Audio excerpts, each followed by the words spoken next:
BJP ರಾಜ್ಯಾಧ್ಯಕ್ಷ ಸ್ಥಾನದಿಂದ B Y ವಿಜೇಂದ್ರಗೆ ಏನು ಕೋಕ್ ಬೀಳುತ್ತಾ ಅನ್ನುವಂಥ ಪ್ರಶ್ನೆ.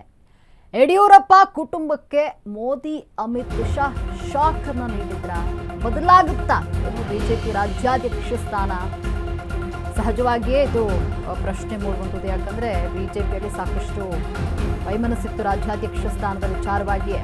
ಹೊಸ ಲಿಂಗಾಯತ ನಾಯಕನನ್ನ ಹುಡುಕೊಂಡ ಬಿಜೆಪಿ. ರಾಜ್ಯ ಬಿಜೆಪಿಯಲ್ಲಿ ಬದಲಾವಣೆಯ ಪರ್ವ ಬೀಸಲಿದೆ. ರಾಜ್ಯಾಧ್ಯಕ್ಷ ವಿಪಕ್ಷ ನಾಯಕನ ಸ್ಥಾನಕ್ಕೆ ಮೇಜರ್ ಸರ್ಜರಿ ನಡೆಯುತ್ತಾ? ಈ ಮುಖಾಂತರವಾಗಿ ಬದಲಾವಣೆಯ ಗಾಳಿ ಬೀಸುತ್ತಾ? ರಾಜ್ಯಾಧ್ಯಕ್ಷ ವಿಪಕ್ಷ ನಾಯಕನ ಸ್ಥಾನ ಬದಲಾಗುತ್ತಾ? ವಿಜೇಂದ್ರ ಜೊತೆ ಅಶೋಕ್ಗೂ ಕೂಡ ಬಿಜೆಪಿ ರುಚಿ ತೋರಿಸಲಿದೆ. ಕೊನೆಗೂ ಬದಲಾವಣೆಯ ಕೂಗಿಗೆ ಬಿಜೆಪಿ ನಾಯಕರು ಈಗ ಸ್ಪಂದಿಸಿದ್ದಾರೆ. ಇಂದು ದೆಹಲಿಯಲ್ಲಿ ಮೆಗಾ ಮೀಟಿಂಗ್ ನಡೆಯಲಿದೆ. ಈಗಾಗಲೇ ರಾಜ್ಯಾಧ್ಯಕ್ಷರ ಹೆಸರನ್ನ ಹೈಕಮಾಂಡ್ ಫೈನಲ್ ಮಾಡಿರುವಂಥದ್ದು. ಯಾರಾಗ್ತಾರೆ ರಾಜ್ಯಾಧ್ಯಕ್ಷ, ಯಾರಾಗ್ತಾರೆ ವಿಪಕ್ಷ ನಾಯಕ? ಸಾಕಷ್ಟು ಜನ ಆಕಾಂಕ್ಷಿಗಳಿದ್ದಾರೆ. ಬದಲಾವಣೆಯ ಗಾಳಿ ಬೀಸುತ್ತಾ? ಬಿಜೆಪಿ ರಾಜ್ಯಾಧ್ಯಕ್ಷ ಸ್ಥಾನದಿಂದ ಬಿವೈ ವಿಜೇಂದ್ರ ಕೆಳಗಿಳಿತಾರಾ? ಯಡಿಯೂರಪ್ಪ ಕುಟುಂಬಕ್ಕೆ ಮೋದಿ ಅಮಿತ್ ಶಾ ಈಗ ಶಾಕ್ ಅನ್ನ ನೀಡಿರುವಂಥದ್ದು. ಹೊಸ ಲಿಂಗಾಯತ ನಾಯಕನನ್ನ ಬಿಜೆಪಿ ಈಗ ಹುಡುಕೊಂಡಿದೆ. ಬದಲಾವಣೆಯ ಗಾಳಿ ಬೀಸುತ್ತಾ? ರಾಜ್ಯ ಬಿಜೆಪಿಯಲ್ಲಿ ಬದಲಾವಣೆಯ ಪರ್ವ ಈಗ ನಡೀತಾ ಇರುವಂಥದ್ದು. ಯಾಕಂದ್ರೆ ರಾಜ್ಯಾಧ್ಯಕ್ಷ ಸ್ಥಾನ ಬದಲಾವಣೆಗೆ ಸಾಕಷ್ಟು ಪಟ್ಟಣ ಹಿಡಿದಿದ್ರು. ರಾಜ್ಯಾಧ್ಯಕ್ಷ ಸ್ಥಾನದ ಜೊತೆಗೆ ವಿಪಕ್ಷ ನಾಯಕನ ಬದಲಾವಣೆಗೂ ಕೂಡ ಈಗ ಮುಹೂರ್ತ ನಿಗದಿಯಾಗಿದೆ. ವಿಜೇಂದ್ರ ಜೊತೆಗೆ ಅಶೋಕ್ಗೂ ಕೂಡ ರುಚಿ ತೋರಿಸ್ತಿದೆ ಬಿಜೆಪಿ. ರಾಜ್ಯಾಧ್ಯಕ್ಷ ಸ್ಥಾನ ಬದಲಾವಣೆಗೆ ಸಾಕಷ್ಟು ಪಟ್ಟು ಹಿಡಿದಿದ್ರು. ಈ ವಿಚಾರವಾಗಿ ಸಾಕಷ್ಟು ಗಲಾಟೆಗಳು ಕೂಡ ಆಗಿತ್ತು. ಪಕ್ಷದಿಂದ ಉಚ್ಚಾಟನೆಯನ್ನ ಕೂಡ ಕೆಲವರನ್ನ ಮಾಡಲಾಗಿತ್ತು. ಆದರೆ ಈಗ ಕೊನೆಗೂ ರಾಜ್ಯಾಧ್ಯಕ್ಷರ ಬದಲಾವಣೆಗೆ ಬಿಜೆಪಿ ಮುಂದಾಗಿದೆ. ಹೊಸ ಲಿಂಗಾಯತರಿಗೆ ಮಣೆ ಹಾಕ್ತಾ ಇರುವಂಥದ್ದು.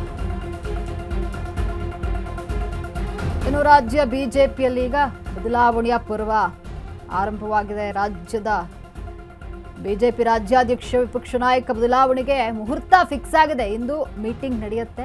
ಈಗಾಗಲೇ ಏನು ಯಾರಾಗಬೇಕು ಅಂತ ಒಂದಷ್ಟು ಹೆಸರನ್ನ ಫೈನಲ್ ಮಾಡಿಬಿಟ್ಟಿರುವಂಥದ್ದು. ಇಂದು ಮೀಟಿಂಗ್, ಮೆಗಾ ಮೀಟಿಂಗ್ ನಡೆಯಲಿದೆ. ರಾಜ್ಯಾಧ್ಯಕ್ಷರ ಹೆಸರನ್ನ ಹೈಕಮಾಂಡ್ ಫೈನಲ್ ಮಾಡಿದೆ. ಬಿವೈ ವಿಜೇಂದ್ರ ಕೆಳಗಿಳಿಸಿ ಯಾರಿಗೆ ಪಟ್ಟವನ್ನು ನೀಡ್ತಾರೆ ಅಂತ ಸಾಕಷ್ಟು ಕುತೂಹಲ ಇರುವಂಥದ್ದು. ಈಗ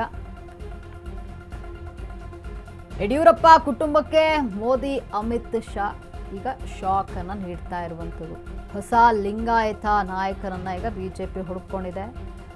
ರಾಜ್ಯಾಧ್ಯಕ್ಷರ ಬದಲಾವಣೆಗೆ ಬಿಜೆಪಿಯಲ್ಲಿ ಸಾಕಷ್ಟು ಕೂಗು ಕೇಳಿ ಬಂದಿತ್ತು. ಪಕ್ಷದಿಂದ ಉಚ್ಚಾಟನೆಯನ್ನು ಕೂಡ ಮಾಡಲಾಗಿತ್ತು. ಇದೀಗ ಬದಲಾವಣೆಯ ಪರ್ವ ಬೀಸಿದೆ.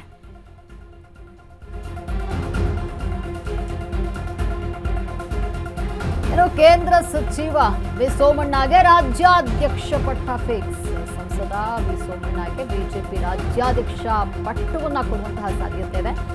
ವಿಜೇಂದ್ರರನ್ನ ಕೆಳಗಿಳಿಸಿ ಸೋಮಣ್ಣಗೆ ಪಟ್ಟವನ್ನ ಕಟ್ಟಲು ಈಗ ಹೈಕಮಾಂಡ್ ನಿರ್ಧಾರ ಮಾಡಿದೆ. ಅನುಭವಿ ಆಗಿದ್ದಾರೆ ಸೋಮಣ್ಣ ರಾಜಕೀಯದಲ್ಲಿ. ಹಾಗಾಗಿ ಅವ್ರ ಮೇಲೆ ಒಂದಷ್ಟು ನಂಬಿಕೆ ಇರುವಂಥದ್ದು. ಎಲ್ಲವನ್ನ ಸರಿದೂಗಿಸ್ಕೊಂಡು ಹೋಗ್ತಾರೆ ಅನ್ನುವಂಥ ನಂಬಿಕೆ ಬಿಜೆಪಿ ಪಕ್ಷಕ್ಕಿದೆ. ಪಕ್ಷ ಸಂಘಟನೆಗೆ ಸೋಮಣ್ಣ ಸೂಕ್ತ ಅಂತ ಬಿಜೆಪಿ ವಿಶ್ವಾಸವನ್ನು ವ್ಯಕ್ತಪಡಿಸಿ ರಾಜ್ಯಾಧ್ಯಕ್ಷ ಸ್ಥಾನಕ್ಕೆ ಆಯ್ಕೆ ಮಾಡಿಕೊಂಡಿರುವಂಥದ್ದು. ಇನ್ನು ಎರಡನೇ ಆಯ್ಕೆಯಲ್ಲಿ ಕಾರ್ಕಳದ ಸುನೀಲ್ ಇರುವಂಥದ್ದು. ಅಚ್ಚರಿ ಎಂಬಂತೆ ಸುನೀಲ್ಗೆ ಅಧ್ಯಕ್ಷ ಪಟ್ಟ ಒಲಿಯುತ್ತಾ? ಈ ಒಂದು ಪ್ರಶ್ನೆ ಕೂಡ ಇದೆ. ಮೂರನೇ ಆಯ್ಕೆಯಲ್ಲಿ ಅರವಿಂದ್ ಬೆಲ್ಲದ ಬಗ್ಗೆಯೂ ಕೂಡ ಚರ್ಚೆಗಳಾಗ್ತಾ ಇದೆ. ಜಾತಿ ಆಧಾರದ ಮೇಲೆ ವಿಪಕ್ಷ ನಾಯಕನ ಆಯ್ಕೆ ಪ್ರಕ್ರಿಯೆ ನಡೆಯುತ್ತೆ. ಯಾರಾಗ್ತಾರೆ ವಿಪಕ್ಷ ನಾಯಕ? ಕೇಂದ್ರ ಸಚಿವ ವಿ ಸೋಮಣ್ಣಗೆ ರಾಜ್ಯಾಧ್ಯಕ್ಷ ಪಟ್ಟ ಸಿಗುತ್ತಾ? ಈ ಪ್ರಶ್ನೆ ಇದೆ. ಯಾಕಂದ್ರೆ ಸೋಮಣ್ಣಗೆ ಹಿರಿಯ ರಾಜಕಾರಣಿ ಆಗಿರುವಂಥದ್ದು. ಎಲ್ಲವನ್ನ ಸರಿದೂಗಿಸ್ಕೊಂಡು ಹೋಗ್ತಾರೆ ಅನ್ನುವಂತಹ ನಂಬಿಕೆ, ವಿಶ್ವಾಸ ಈಗ ಬಿಜೆಪಿಗಿದೆ. ಹಾಗಾಗಿಯೇ ರಾಜ್ಯಾಧ್ಯಕ್ಷ ಪಟ್ಟವನ್ನ ವಿ ಸೋಮಣ್ಣಗೆ ಕೊಡುವಂತಹ ಸಾಧ್ಯತೆ ಇದೆ. ಕಾದ್ ನೋಡ್ಬೇಕಿದೆ.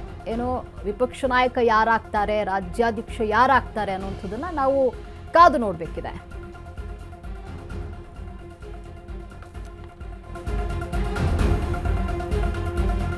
ಇನ್ನು ವಿಪಕ್ಷ ನಾಯಕನ ರೇಸ್ನಲ್ಲಿದ್ದಾರೆ 4 ಮಂದಿ ಆಕಾಂಕ್ಷಿಗಳು. ಅರವಿಂದ್ ಬೆಲ್ಲದ್, ವಿಜೇಂದ್ರ, ಸುನಿಲ್ ಕುಮಾರ್ ಹಾಗೂ ಸಿಸಿ ಪಾಟೀಲ್ರಲ್ಲಿ ಒಬ್ಬರಿಗೆ ವಿರೋಧ ಪಕ್ಷದ ನಾಯಕನ ಸ್ಥಾನ ಸಿಗುತ್ತೆ. 4-5 ದಿನಗಳಲ್ಲಿ ಬಿಜೆಪಿಯಿಂದ ಈ ಅಧಿಕೃತ ಹೆಸರು ಘೋಷಣೆ ಆಗಲಿದೆ. ಮಹತ್ವದ ಬದಲಾವಣೆಗೆ ರಾಜ್ಯ ಬಿಜೆಪಿ ನಾಯಕರೀಗ ಕಾದು ಕುಳಿತಿದ್ದಾರೆ. ಬದಲಾವಣೆಯ ಪರ್ವ ಬೀಸ್ತಾ ಇದೆ ಬಿಜೆಪಿಯಲ್ಲಿ. ವಿಪಕ್ಷ ನಾಯಕನ ರೇಸ್ನಲ್ಲಿ 4 ಮಂದಿ ಆಕಾಂಕ್ಷಿಗಳಿದ್ದಾರೆ. ಅರವಿಂದ್ ಬೆಲ್ಲದ್, ವಿಜೇಂದ್ರ, ಸುನಿಲ್ ಕುಮಾರ್ ಹಾಗೂ ಸಿಸಿ ಪಾಟೀಲ್, ಈ 4 ಜನ ಆಕಾಂಕ್ಷಿಗಳಿದ್ದಾರೆ.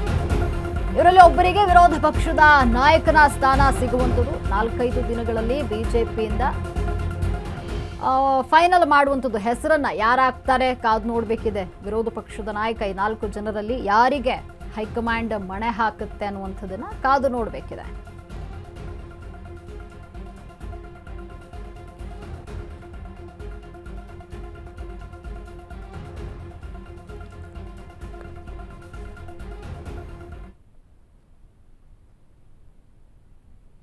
ನಿಮಗೆ ಹೆಚ್ಚಿನ ಮಾಹಿತಿಯನ್ನು ನೀಡಲು ನಮ್ಮ ಪ್ರತಿನಿಧಿ ವಿವೇಕ್ ದೂರವಾಣಿ ಸಂಪರ್ಕದಲ್ಲಿದ್ದಾರೆ. ವಿವೇಕ್, ಏನು ಬಿಜೆಪಿ ರಾಜ್ಯ ಬಿಜೆಪಿಯಲ್ಲಿ ಈಗ ಬದಲಾವಣೆಯ ಪರ್ವ ಆರಂಭ ಆಗಿರುವಂಥದ್ದು. ರಾಜ್ಯಾಧ್ಯಕ್ಷ ಸ್ಥಾನ ಹಾಗೂ ವಿಪಕ್ಷ ಸ್ಥಾನ ಬದಲಾವಣೆಗೆ ಈಗ ಬಿಜೆಪಿ ಮುಂದಾಗಿದೆ.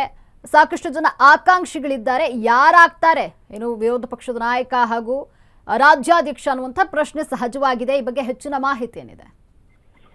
ಎಸ್ ಲಕ್ಷ್ಮಿ, ಈಗಾಗಲೇ ಹಲವು ದಿನಗಳಿಂದ ಕೂಡ ಅಷ್ಟೇ ಬಿಜೆಪಿಯ ರಾಜ್ಯಾಧ್ಯಕ್ಷರ ಬದಲಾವಣೆ ಮಾಡ್ತಾರೆ ಎಂಬ ಒಂದಿಷ್ಟು ಚರ್ಚೆಗಳು ಕೂಡ ದೊಡ್ಡ ಮಟ್ಟದಲ್ಲಿ ನಡೆದಿತ್ತು. ಆದ್ರೆ ಇದಕ್ಕೆಲ್ಲದಕ್ಕೂ ಈಗ ಹೈಕಮಾಂಡ್ ಮಣೆ ಹಾಕೋದಕ್ಕೆ ಕೂಡ ಮುಂದಾಗಿದೆ. ರಾಜ್ಯದಲ್ಲಿ ಎಲ್ಲಾ ವಿಚಾರವಾಗಿ ಚರ್ಚೆಯನ್ನ ತೆಗೆದುಕೊಂಡು ಮೊನ್ನೆಯಷ್ಟೇ ಅಭಿಪ್ರಾಯ ಸಂಗ್ರಹವನ್ನು ಕೂಡ ಮಾಡಿದ್ರು. 3 ವೀಕ್ಷಕರು ಕೂಡ ಕೇಂದ್ರದಿಂದ ಬಂದ್ರು. ಅವರೆಲ್ಲರ ಅಭಿಪ್ರಾಯವನ್ನು ಕೂಡ ಈಗಾಗಲೇ ಸಂಗ್ರಹ ಮಾಡಿ ತೆಗೆದುಕೊಂಡು ಹೋಗಿದ್ದಾರೆ. ಆ ನಿಟ್ಟಿನಲ್ಲಿ ಈಗ ಜೊತೆಗೆ ಕೇಂದ್ರದಲ್ಲೂ ಕೂಡ ಅಷ್ಟೇ ಕ್ಯಾಬಿನೆಟ್ ರೀಶಫಲ್ ಆಗುತ್ತೆ. ಆ ಸಂದರ್ಭದಲ್ಲಿ ರಾಜ್ಯಾಧ್ಯಕ್ಷರು ಜೊತೆಗೆ ವಿಪಕ್ಷ ನಾಯಕರು ಜೊತೆಗೆ ಇಲ್ಲೇ ಇರ್ತಕ್ಕಂಥ ಅಂದ್ರೆ ರಾಜ್ಯ ಬಿಜೆಪಿ ಉಸ್ತುವಾರಿ 3 ಜನರನ್ನು ಕೂಡ ಬದಲಾವಣೆ ಮಾಡಬೇಕು ಅನ್ನೋ ಒಂದಿಷ್ಟು ತೀರ್ಮಾನಗಳನ್ನು ಕೂಡ ಸೋಮವಾರ ನಡೆದಂತ ಒಂದು ಹೈ ವೋಲ್ಟೇಜ್ ಮೀಟಿಂಗ್ ನಲ್ಲಿ ಈಗಾಗಲೇ ತೀರ್ಮಾನ ಕೂಡ ಆಗಿದೆ. ಒಂದಿಷ್ಟು ಹೆಸರನ್ನು ಕೂಡ ಫೈನಲೈಸ್ ಮಾಡಲಾಗಿದೆ. ಜೊತೆಗೆ ಇವತ್ತು ನಡೆಯುವಂತ ಒಂದು ಡೆಲ್ಲಿಯಲ್ಲಿ ನಡೆಯುವಂತ ಒಂದು ಮೆಗಾ ಮೀಟಿಂಗ್ ನಲ್ಲಿ ಫೈನಲ್ ಆಗಿ ಅಂತಿಮವಾಗಿ ಯಾರಿಗೆ ಆಯ್ಕೆ ಮಾಡಬೇಕು ಅಂತ ತೀರ್ಮಾನ ಕೂಡ ಆಗುತ್ತೆ. ಈಗಾಗ್ಲೇನು ರಾಜ್ಯಾಧ್ಯಕ್ಷರಾಗಿ ಈಗಾಗಲೇ ಆಯ್ಕೆ ಆಗೋದು ನಿಶ್ಚಿತ. ಸೋಮಣ್ಣ ಅವ್ರನ್ನೇ ರಾಜ್ಯಾಧ್ಯಕ್ಷ ಮಾಡ್ತಾರೆ. ಒಂದಿಷ್ಟು ಚರ್ಚೆಗಳು ಕೂಡ ಆಗ್ತಾ ಇದೆ. ಅದರ ತಕ್ಕಂತೆ ಒಂದಿಷ್ಟು ಮಾಹಿತಿಗಳು ಕೂಡ ಲಭ್ಯವಾಗ್ತಿದೆ. ಒಂದು ವೇಳೆ ಸೋಮಣ್ಣನಿಗೆ ಆಯ್ಕೆ ಮಾಡದೆ ಹೋದ್ರೆ ಆಪ್ಷನ್ 2 ಆಗಿ ಅರವಿಂದ್ ಬೆಲ್ಲದ್ ಹಾಗೂ ಸುನಿಲ್ ಕುಮಾರ್ ಅನ್ನು ಕೂಡ ಇಟ್ಕೊಂಡಿದ್ದಾರೆ. ಈ 3ರಲ್ಲಿ ಒಬ್ಬರಿಗೆ ರಾಜ್ಯಾಧ್ಯಕ್ಷ ಫಿಕ್ಸ್. ಅದರಲ್ಲಿ ಬಹುತೇಕ ಸೋಮಣ್ಣ ಅವರಿಗೆ ರಾಜ್ಯಾಧ್ಯಕ್ಷ ಫಿಕ್ಸ್ ಇಲ್ಲಿವರೆಗೂ ಕೂಡ ಅವರಿಗೆ ಕೊಡಲಾಗುತ್ತೆ ಅಂತ ಕೂಡ ಇತ್ತು. ಆದ್ರೆ ಇವತ್ತು ನಡೆಯುವಂತಹ ಮೆಗಾ ಮೀಟಿಂಗ್ ನಲ್ಲಿ ಅಂತಿಮ ತೀರ್ಮಾನ ಕೂಡ ಆಗಲಾಗುತ್ತೆ.